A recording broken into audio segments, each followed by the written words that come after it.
அன்னைக்கு நம்ம சத்தியவதியோட கதையை பார்த்தோம். சத்தியவதியோட அப்பாவ பத்தி நம்ம தெரிஞ்சுக்கல. மகாபாரதத்துக்குள்ள இல்ல. ஆனா இது எதுல இருக்கு அப்டின்னா, ஜி.ஏ. பிரபா எழுதியிருக்காங்க மாயப்பொய்கைன்னு. அதுலேருந்து தான் இந்த கதைய நான் எடுத்தேன். அதுல வந்து சத்தியவதியோட அப்பா பேரு சத்யவான்னு பேரு. சத்யவான் சாவித்திரியான்னு இல்ல. அது வேற, இது வேற. இந்த சத்யவான் வந்து அவன் மீனவன் இல்லையா? அவன் மீன் பிடிக்க போகும்போது அவங்க அம்மா சொல்லி அனுப்புவாங்க. என்ன சொல்லி அனுப்புவாங்கன்னா, "சத்யவான், எக்காரணம் கொண்டும் ஆற்றுக்கு நடுவுல போகவே போகாத. ஆற்றுக்கு நடுவுல கடல் கன்னிகள் இருப்பார்கள். அவங்க வந்து உன்னை இழுத்துட்டு கடலுக்கு ஆத்துக்கு அடியில பாதாள லோகத்துக்கு கூட்டிட்டு போயிடுவாங்க. அதனால எக்காரணம் கொண்டும் நீ போகாத" அப்படின்னு அவங்க சொல்லியிருப்பாங்க. இவர் என்ன பண்ணுவாரு, அது தெரியாது. ஆனா இவர் போற நேரம் ஒரு மீன் வரும். அது பேரு அத்ரிகை. அதாவது ஒரு அப்சரஸ் வந்து சாபத்தால அத்திரிகை அப்படிங்கிற ஒரு மீனா மாறியிருப்பா. அவ எப்படி இருப்பான்னு கேட்டா, மேல் பாதி பெண்ணுடம்பும், இடுப்புக்கு கீழ மீனைப் போலவும் அவள் இருப்பாள். ஆனா அவ்ளோ ஒரு பியூட்டி. அப்படி ஒரு பியூட்டி. அவ வந்த உடனே இவர் சத்யவான் என்ன பண்ணுவாரு, அந்த மீனையே பார்த்துட்டு இருப்பாரு. அந்த மீனும் என்ன பண்ணும்னா, அந்த மீனை அந்த பெண்ணு அத்திரிகை என்ன பண்ணுவா, சத்யவான் கிட்ட அந்த போட்டில் வந்து கை வச்சுன மாதிரி பேசிகிட்டே இருப்பான். டெய்லி இவன் வருவான், அவளும் பேசுவாள். டெய்லி இவன் வருவான், அவன் பேசுவாள். அப்படி இருக்கும்போது அவள் சொல்லுவாள். அந்த உபரிஷரன் கதை சொல்கிறான்.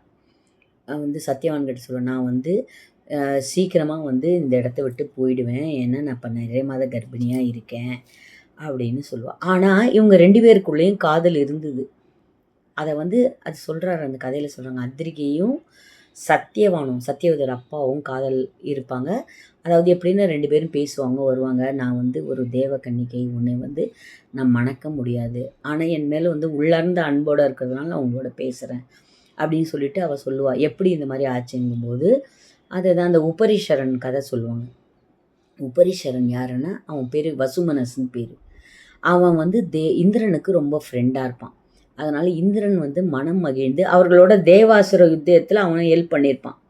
அதனால் இந்திரன் வந்து மனம் மகிழ்ந்து அவனுக்கு வந்து ஒரு தேர் ஒன்று கொடுத்துருப்பான். அந்த தேர் வந்து மனோவேகத்தில் போகும். எங்கே வேணால் போகும், எங்கே வேணால் வரும். அப்படி அந்த மனோவேகத்தில் போகும்போது அவன் என்ன பண்ணுவான், அந்த தேர் மூலமாகவே சொர்க்கலோகத்துக்கும் இங்கேயும் போயிட்டு போயிட்டு வருவான், இந்திரலோகத்துக்கு. அதுக்கும் அதனால தான் அவனுக்கு ஊப்பரீஸ்வரன்னு அவனுக்கு பேர், அந்த வசுமனஸ்க்கு. அவன் என்ன பண்ணுவான், ஒரு நாளைக்கு அவனோட ஒய்ஃப் பேர் கிரிகைன்னு பேர். ரொம்ப பியூட்டிஃபுல்லாக இருப்பாள்.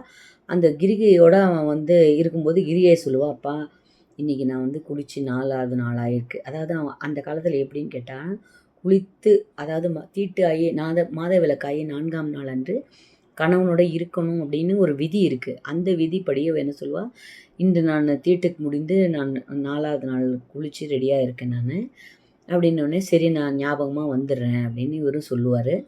அவர் போவார். அப்போ போகணும்னு நினைச்ச நேரத்தில் வந்து அப்போ வந்து அவனோட மூதாதையர், அதாவது அவனோட சொந்தக்காரங்க வந்து என்ன சொல்லுவாங்க, பாப்பா மூதாதையருக்கு நான் திதி பண்ண போகிறேன், எனக்கு அதுக்காக மான் கறி தேவைப்படுதுன்னு உபரிஷரன்ட்ட சொல்லுவாங்க. உடனே இவன் என்ன சொல்லுவா, கிரிகை என்னை பற்றி நீங்கள் கவலைப்படாதீங்க, அவ்வளோ பியூட்டிஃபுல்லாக இருப்பான், என்னை பற்றி நீங்கள் கவலைப்படாதீங்க, நீங்கள் போயிட்டு இவங்களுக்கு பித்திரு காரியம் செய்கிறது நமக்கு அதை விட நல்லது இல்லையா, இல்லற தர்மத்தில் அது முக்கியமான தர்மமாச்சு, அதனால் அந்த பித்திரு காரியத்துக்கு ஏற மானை வந்து உடனே கொண்டு வந்து கொடுத்துருங்க அப்படின்னு சொல்லிட்டு இவன் என்ன பண்ணுவாள், சொல்லுவோன்னே இவன் என்ன பண்ணுவான், அந்த மான் பிடிக்கிறதுக்காக ஒரு காட்டுக்கு போவான். காட்டுக்கு போனால் அந்த இடத்துல வந்து என்ன இருக்குன்னு கேட்டாங்கன்னா, அந்த அப்போ வசந்த காலமாக இருக்கும். அந்த காடு வந்து அவ்வளோ அழகாக இருக்கும். அசோக மரம் இருக்கும், பலவிதமான பூக்கள் மரங்கள் இருக்கும், ரொம்ப வாசனையாக இருக்கும். ரொம்ப வாசனையாக இருக்கும்போது அப்போ அந்த அவனுக்கு என்னன்னு கேட்டால் மனைவியோட ஞாபகம் வந்துடும். ஞாபகம் வந்து என்ன பண்ணுவோம், ஒரு இடத்துல இளைப்பாருவோம், ஒரு அசோக மரத்து அடியில் உட்காந்து. இப்போ இருக்கிற அசோக மரம் வந்து அசோக மரம் இல்லை, அது நெட்லிங்கு மரம். அசோக மரங்கிறது வேறு. அந்த அசோக மரத்துக்கு கீழே உட்காந்து வரும்போது அவனுக்கு ஒய்ஃபோட நினைப்பு ரொம்ப வந்துடும். அந்த காம உணர்வு மிகுதியாக இருக்கும்போது அவனோட உயிர் சக்தி வெளிப்படும். அது உயிர் சக்தி வேஸ்ட் ஆகக்கூடாதுன்னு என்ன பண்ணுவான், அதை ஒரு இலையில ஏந்துவான். இலையில ஏந்தினோடனே அந்த இலையை என்ன பண்ணுவான், மடித்து பத்திரமா வைப்பான். பக்கத்தில் பார்த்தா பருந்து ஒன்று அமைதியாக உட்காந்துட்ருக்கும். அந்த காலத்தில் பறவைகள் வந்து பேசுன்னு சொல்கிறாங்க. அந்த பறவைகிட்ட போய், என் மனைவி வந்து ருதுகாலம் முடிந்து ரெடியாக இருக்கா, அவளுக்கு நான் இதை கொடுக்கணும், இதை கொண்டு போய் பத்திரமா நீ சேர்த்துருவியா நீன்னு அப்படின்னு அந்த பறவைகிட்ட கேட்குறான் அந்த பருந்து. அந்த பருந்து என்ன சொல்லுது, கண்டிப்பாக நீ சொல்கிற உதவியை நான் கண்டிப்பாக செய்கிறேன் அப்படின்னு சொல்லிடுது. சரின்னு சொன்னோடனே அவன் என்ன பண்ணுவான், அந்த இலையை இன்னொரு இலைக்குள்ளே வச்சு மடித்து அதை வந்து ஒரு நார் மாதிரி கட்டி பொட்டலை மாதிரி சுற்றி அதை கையில் கொடுத்து பத்திரமா கொண்டு போய் கொடுத்துரு அப்படின்னு சொன்னோடனே, இது அந்த யமுனை ஆற்றங்கரையில் அந்த அந்த அப்சரஸ் வந்து அத்திரிகை வந்து மீனாக இருப்பாள். இது எடுத்துன்னு போகும்போது இன்னொரு பருந்து பார்த்துட்டு என்ன நினைக்கும்னா, இந்த இதுக்குள்ளே இறைச்சி தான் இருக்குது அப்படின்னு நினச்சிட்டு அது என்ன பண்ணும், சண்டை போடும். சண்டை போடவுடனே இந்த சண்டையில் அந்த பருந்து கையிலேருந்து அந்த உயிர் சத்து நழுவி இந்த மீன் எதேச்சும் அந்த பக்கம் போகும்போது அதை வாயை திறந்துருக்கும், அதுக்குள்ளே அது விழுந்துடும். விழுந்த உடனே அந்த மீன் வந்து கர்ப்பம் தெரிக்கும். அதைத்தான் சத்தியவான் கிட்ட அவள் சொல்லுவாள், நான் வந்து பிரசவ நேரம் நெருங்கிடுச்சு, நான் பிரசவம் முடிஞ்ச உடனே எனக்கு வந்து 2 குழந்தைகள் பிறக்கும், ஒரு பெண் ஒன்று ஆண் ஒன்று பிறக்கும். ஆணை மட்டும்தான் இந்த தேசத்து அரசன் வந்து எடுத்துப்பான், பெண்ணை எடுத்துக்க மாட்டான் அப்படின்னு கவலைப்படாது, உன் பெண்ணை வந்து என் பெண்ணாவே நான் வளர்க்குறேன் அப்படின்னு சொல்லி சத்தியவான் சந்தோஷமாக அவளுக்கு சத்தியம் செஞ்சு கொடுப்பான். நான் வந்து இந்த குழந்தையை வளர்த்துக்கிறேன், நீ கவலைப்படாத அப்படின்னு சொன்ன உடனே அந்த பிரசவ நேரம் நெருங்கிய உடனே பேசிக்கிட்டே அத்திரிகை வந்து காணாமல் போயிடுவாள். காணாமல் போனவுடனே அதுக்கப்புறம் அந்த அந்த மீன் இறந்து போயிடும். இறந்து போனவுடனே அந்த மீனை தான் அவன் வயிறை இருக்கூறாக வெட்டும்போது 2 குழந்தை கிடைக்கிது. ஒரு குழந்தை பேர் மத்சன், அவன் கூட மகாபாரத போரில் கலந்துக்கிறான். அந்த உபரீஸ்வரன் வந்து அவனை வந்து தன் படைக்கு தளபதியாக வச்சுக்கிறான், சேனாதிபதியாக வச்சுட்டு குழந்தைய என்ன பண்ணுறான், பெண் இவன் எடுத்துன்னு போய் வசுமனஸ்ட இந்த மாதிரி நதியில் வந்து குழந்தை பிறந்தது, அந்த மீனை அறுத்தேன், 2 குழந்தைகள் கிடச்சிது, 2 குழந்தை இந்தாங்க மன்னா அப்படின்னு சொல்லி கொடுத்தான். அந்த ராஜா என்ன பண்ணுறான், எனக்கு பெண் குழந்தை வேண்டாம்ப்பா, நீயே வளர்த்துக்கோ, ஆண் குழந்தை மட்டும் என்கிட்ட கொடுன்னு சொல்லி அந்த ஆண் குழந்தையை வாங்கிக்கிறான். அந்த ஆண் குழந்தை பேர் தான் மத்சன், அந்த பெண் குழந்தை பேர் தான் சத்தியவதி. ஏன் அவளுக்கு சத்தியவதி, அது ஒரு காரண பேர், சத்தியவான் வளர்த்ததுனால சத்தியவதி. ஆனால் சத்தியவான் என்ன தெரியுமா பண்ணான், அத்திரிகைக்கு ஒரு சத்தியம் செஞ்சு கொடுக்குறான். என்னென்னா, நான் வந்து எக்காலத்தும் உன்னை மனசால நினச்சிட்டேன், இனிமேல் எனக்கு வந்து நான் வேறு யாரையும் நான் கல்யாணம் பண்ணிக்க மாட்டேன்னு சொல்லிவிட்டு சத்தியவான் கடைசி வரைக்கும் அவன் கல்யாணம் பண்ணிக்கிறது இல்லை. அதனால தான் சத்தியவதி வந்து அவன் அவ்வளோ பிரியத்தோடு வளர்க்குறான். சந்தனு கல்யாணம் பண்ணிக்கும்போது சந்தனுக்கு வந்து மனசுக்குள்ளே ஒரு உறுத்தல் இருக்கும், நம்ம வந்து ஒரு மீனவ பெண்ணை கல்யாணம் பண்ண போகிறோம் அப்படின்னு சொன்னோடனே இது வந்து சரிப்பட்டு வருமா அப்படின்னு நினைக்கும்போது அவனை கூப்பிட்டு இவன் ரகசியமாக சொல்லுவான், நீ அவனை மீனவ பெண்ணுன்னு நினைக்காத, அவள் வந்து ஒரு சத்திரிய பெண் தான். யாருன்னு கேட்டால் வசுமனஸ், அவரோட பொண்ணு அவள் சத்தியவதி, அவளும் சத்திரிய வம்சத்தை சேர்ந்தவன் தான், நீ அதை பற்றி கவலைப்படாத அப்படின்னு இந்த விளக்கெல்லாம் சொன்னப்புறம் தான் சந்தனு மகாராஜா வந்து சத்தியவதியை கல்யாணம் பண்ணிக்கிறார். அவர் முதல்ல கங்கையை கல்யாணம் பண்ணிக்கிறாரு. ஒருத்தர் என்ன சொல்கிறாருன்னா, இவ யமுனை, கங்கையை மணந்து பின் யமுனையும் மணந்து கொண்டார் அப்படின்னு இந்த கதை சொல்கிறாங்க. பாருங்கள், சத்தியவானுக்கும் அத்திரிகைக்கும் இப்படி ஒரு காதல் இருந்ததை இந்த கதையில் தான் நான் வந்து கேட்டேன். சத்தியவான் வந்து அத்திரிகைக்காக கல்யாணமே பண்ணிக்கல, அவர் அப்பேற்பட்ட பிறப்பு வந்து சத்தியவதியோடது. அந்த மாதிரி இல்லறக்கரைமை முடிச்சுட்டு அப்புறம் போகிறார். அப்புறம் வந்து பிரதீபன் கதை அதெல்லாம் வருது. பிரதீபன் யார் அப்படின்னு நினைக்கும்போது, இந்த கங்கை வந்து எனக்கு கங்கையை நான் கல்யாணம் பண்ணிக்கணுமே, கங்கையை பார்த்து அவர் ரொம்ப பிரமிச்சு போகிறாரு பிரதீபன். அவர் ஒரு நாள் இப்படி கங்கை கரையோரமாக வாக் பண்ணுறாரு. அதே சமயம் அவரோட இந்த காலை சந்தியாவந்தனம், மாலை சந்தியாவந்தனம், மதியம் மாத்தியானிக்கம், இது எல்லாமே வந்து கங்கை கரையில் தான் அவர் பண்ணுவார். அப்படி பண்ணிகிட்டே இருக்கும்போது ஒரு நாள் அந்த கங்கையோட அழகில் மெய் மலர்ந்து, இவ ஏன் நமக்கு மகளாகக்கூடாதா அப்படின்னு நினைக்கிறாராம் பிரதீபன். அப்படி நினச்ச உடனே கண்ணை திறந்து பார்க்குறாரு, மனசுக்குள்ளே கண்ணை மூடிக்கிட்டு, கங்கை நமக்கு மகளானால் எவ்வளோ அழகாக இருக்கும் அப்படின்னு நினச்சிட்டே இருக்கும்போது ஒரு குழந்தை, பூக்குவல் மாதிரி ஒரு குழந்தை வந்து அவரோட இடது துடையில் உட்காருது. உட்கார்ந்த உடனே அந்த குழந்தை சொல்லுது. சொன்ன உடனே அவர் சொல்கிறார், அம்மா நீ வந்து எனக்கு மகளாக போயிட்ட. இல்லை, நான் உன்னை மணக்கலான்னு இருக்கேன்னு அந்த குழந்தை சொல்லிச்சு. ஆனால் இவர் சொல்கிறார், அம்மா நீ வலது துடையில் உட்காந்துருந்தா எனக்கு மனைவியாக இருப்ப, ஆனால் இடது துடையில் உட்காந்ததுனால நீ வந்து எனக்கு மறுமலாகக்கூடிய பாக்கியத்தை வந்து நான் உனக்கு கொடுக்குறேன் அப்படின்னு சொல்லிட்டு அவர் சொல்வார், எனக்கு ஒரு பையன் பிறப்பான், பையன் பிறந்தோன்னு அந்த பையனை வந்து நான் உனக்கு கல்யாணம் பண்ணிக்க சொல்கிறேன் அப்படிமா. சந்தனுக்கு பேர்க்காரன் என்ன சொல்கிறாங்கன்னா, பிரதீபன் வந்து இந்த மாதிரி உட்காராரு. அப்படி உட்காரும்போது ஒரு வயசு 60க்கு மேலேன்னு சொல்கிறாங்க. அதில் லேட்டாக பிறந்ததுனால தான் அவருக்கு பேர் சந்தனுன்னு பேரும் அப்படின்னு ஒரு விளக்கம் சொல்கிறாங்க. அதில் அவருக்கு வந்து பிரதீபனுக்கு வயதை தாண்டி 60 வயதுக்கு மேலே தான் சந்தனு பிறக்கிறாரு.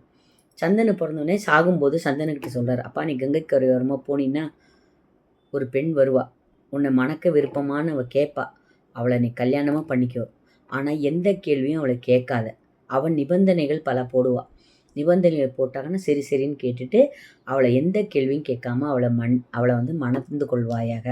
நான் வந்து அவளுக்கு வாக்கு கொடுத்துட்றேன், என் மகன் வந்து உன்னை மனம் செய்வான்னு சொல்லியிருக்கேன், அதை கண்டுபிடிக்க முடியுமான்னு கேட்பா. அவளை வந்து உங்ககிட்ட பேசுவா, கண்டுபிடிப்பா அப்படின்னு சொன்ன உடனே இந்த சந்தனு மகாராஜா ஃபஸ்ட்டு கங்கையை தான் கல்யாணம் பண்ணிக்கிறார். அடுத்து யமுனையை தான் சத்தியவதிங்கிற ரூபத்தில், அச்சோதைங்கிற ரூபத்தில் வரா. அச்சோதை தான் ஒரு நதின்னு சொல்கிறாங்க. அந்த நதியில் குளித்தால் வந்து பாவம் போகிறது. அதைத்தான் ஒருத்தர் என்ன சொல்கிறாரு, அது வேற எந்த நதியும் இல்லை, அது யமுனை நதின்னு சொல்கிறாரு. அதனால தான் 2 நதிகளும் புனிதமாக பெற்றது. நாம் கூட வரலட்சுமி விரதம் பண்ணும்போது எங்கள் இதில் வந்து யமுனா கலசம்னு ஒன்று வைப்போம். ஏன் வந்து யமுனா கலசம்னு வைக்கிறாங்க அப்படின்னு எனக்கு ரொம்ப நாளாக ஒரு யோசனை இருந்தது. நான் என்ன நினச்சேன் அப்படின்னா, பரமாத்மா வந்து கிருஷ்ணன் பிறந்து வரார் இல்லையா, அவர் வந்து வசுதேவர் வந்து குழந்தைய வந்து தலையில் கூடையில் சுமந்துட்டு போகும்போது அந்த யமுனாக்கு அவ்வளோ ஆசையாக இருந்தான், பரம்பொருள் பிறந்திருக்கு, அதை நம்ம தொட்டு பார்க்கணுன்னு ஆசைப்பட்டாங்கன்னா மேலே அலை அவ்வளோ தூரம் எழும்புதான். ஆனாலும் அந்த குழந்தையோட காலை தொடவே முடியும். அவள் மனமறிந்து கிருஷ்ணர் என்ன பண்ணாராம், அந்த கூடைக்கு வெளியே காலை அப்படி தொங்க போட்டாராம். அப்போ இந்த யமுனை என்ன பண்ணுறா, ஆசையாக போய் அந்த பாதத்தை கழுவுறாள். அந்த தண்ணி அப்படி ஃபோர்ஸாக போய் குழந்தையோட பாதத்தை தொட்டதுனால, அதனால தான் நம்ம வைக்கிறோம் யமுனா கலசம்னு நான் நினச்சேன். ஏன்னா மகாபாரதத்தில் கங்கையும் யமுனையும் ரொம்ப முக்கியமான ஆறுகள். கங்கை நதி தான் கங்கா, யமுனை நதி தான் அச்சோதை என்கிற சத்தியவதி என்கிற யோஜனைங்க எல்லாமே. கதை பிடிச்சிருந்தா லைக் பண்ணுங்கள், சப்ஸ்கிரைப் பண்ணுங்கள். அதுக்கப்புறம் நான் கூட நினச்சேன், எப்படின்னா அந்த கிரிகைக்கு வந்து அந்த உயிர் சக்தி எடுத்துன்னு போனால் அப்படிலாம் குழந்தை பிறக்குமா அப்படின்னு நிறைய பேருக்கு நிறைய சந்தேகம் இருக்கும். அப்படிலாம் கூட சாத்தியம் உண்டா, அப்படி உயிர் சக்தி எடுத்துன்னு போனாக்கன்னா அந்த மாதிரி குழந்தை பிறப்பு சாத்தியம் உண்டா அப்படின்னு இந்த மாதிரிலாம் குறுக்கு கேள்வி நிறைய பேர் கேட்பாங்களே, இதுக்கெல்லாம் நம்ம எப்படி ஆன்சர் பண்ணுறது அப்படின்னு நான் நினைக்கும்போது எதேச்சா யூடியூப்பில் ஒன்று பார்த்தேன். என்ன அப்படின்னா, ஒரு ஜெயில், ஃபாரினில் ஒரு ஜெயில். அந்த ஜெயிலில் மேலே இருக்கிற ரூமில் ஒருத்தன் இருக்கான், அவன் பேரெல்லாம் போடலை. கீழே இருக்கிற ரூமில் ஒரு பெண் இருக்கான். 2 பேரும் என்ன பண்ணுவாங்க, அது சைகையாலே பேசுகிறாங்க. பேசும்போது அப்புறமா பார்த்தாங்கன்னா அந்த இடத்த ஹோல்ட் பண்ணுறாங்க, ஒரு சின்ன ஓட்டை பண்ணி அதை மூடி வச்சு டெய்லி அந்த ஓட்டை வழியாக கீழே இருக்கிற பெண்கிட்ட பேசுகிறான். இந்த பெண் யாருன்னு அவனுக்கு தெரியாது, அவன் எப்படி இருப்பான்னு இவளுக்கு தெரியாது. ஆனால் பேச பேச பேச அவர்களுக்குள் காதல் மலர்ந்தது. காதல் மலர்ந்த உடனே இவன் சொல்கிறான், நான் உன் மூலமாக குழந்தை பெற்றுக்கணும்னு இவன் சொன்ன உடனே அவனோட உயிர் சத்தை அவன் அனுப்புகிறான். அந்த ஓட்டை வழியாக கீழே இருக்கிற ரூமுக்கு அந்த பொண்ணுக்கு அனுப்பி, அந்த பொண்ணு வந்து எப்படி சிறைச்சாலையை கர்ப்பம் தெரித்தாள்னு அது ஒரு கேஸ் ஆகிருக்குன்றாங்க.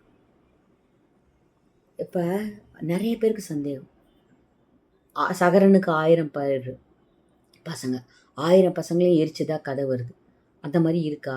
இருக்குது. ஆஷ்லேண்டுன்னு ஒன்று இருக்குது.